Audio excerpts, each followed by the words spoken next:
আসসালামু আলাইকুম ভিউয়ার্স, আজকে আপনাদের সাথে শেয়ার করব ফুলকপি দিয়ে মজাদার একটি নাস্তা।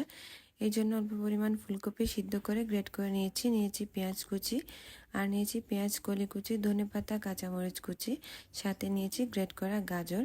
দিয়ে দিচ্ছি 2 টুকরো চিকেন এভাবে কেটে নিয়েছি, আর দিয়ে দিচ্ছি 2টো ডিম। এখন আমি এর মধ্যে দিয়ে দিচ্ছি 2 টেবিল চামচ পরিমাণ ময়দা, দিয়ে দিচ্ছি 1/4 কাপ পরিমাণ দুধ। এখন এগুলোকে আমি একটু চামচ দিয়ে মিশিয়ে নিচ্ছি। বাকি দুধটুকুও দিয়ে দিয়েছি।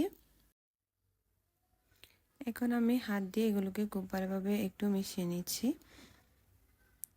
দিয়ে দিচ্ছি গুঁড়া মশলা হাফ চা চামচ, হলুদ গুঁড়ো দিয়েছি, ধনে গুঁড়ো দিয়েছি হাফ চা চামচ, লাল মরিচের গুঁড়া হাফ চা চামচ, স্বাদ মতো দিয়ে দিচ্ছি লবণ, আরও 1 টেবিল চামচ পরিমাণ ময়দা দিয়ে দিয়েছি। এখন সবগুলো উপকরণ খুব ভালোভাবে মিশিয়ে নিচ্ছি। তো এই মিশ্রণটা রেডি হয়ে গেছে।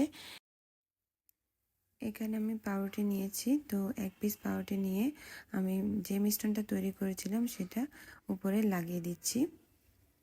মিশ্রণটা কিন্তু পাতলা করা যাবে না, খেয়াল রাখতে হবে, পাতলা করলে কিন্তু এটা পাউরুটির গায়ে লাগবে না। দেখতে পাচ্ছেন আমি এক পাশে লাগিয়ে নিয়েছি, তো অন্য পাশেও এভাবে লাগিয়ে নেব। এভাবে নিচে হাত দিয়ে ধরবেন, তারপর উপরের পাটটাও লাগিয়ে দেবেন।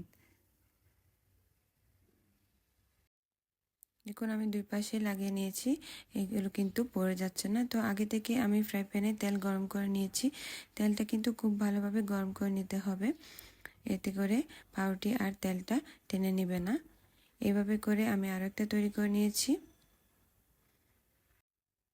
এগুলোকে আমি মিডিয়াম টু হাই আঁচে ভেজে নিচ্ছি। তো এক পাশে ব্রাউন কালার হয়ে গেলে আমি অন্য পাশে উল্টে দিচ্ছি। সেমভাবে অন্য পাশটাও আমি ভেজে নিচ্ছি। দেখুন খুব সুন্দর একটা কালার চলে এসেছে। এখন আমি তেল থেকে এগুলোকে তুলে নিচ্ছি।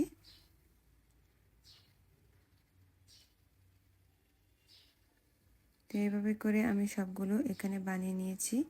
এখন এটাকে আমি কোনাকুনি করে কেটে নিচ্ছি। এভাবে কেটে দিলে দেখতে খুবই সুন্দর লাগবে। দেখুন ভিতরে খুব সুন্দর করে হয়ে গিয়েছে। দেখুন কত সহজে একটি মজাদার নাস্তা হয়ে গেল। এভাবে আপনারা বাসায় ট্রাই করে দেখবেন, এটা কিন্তু খেতে খুবই দারুণ।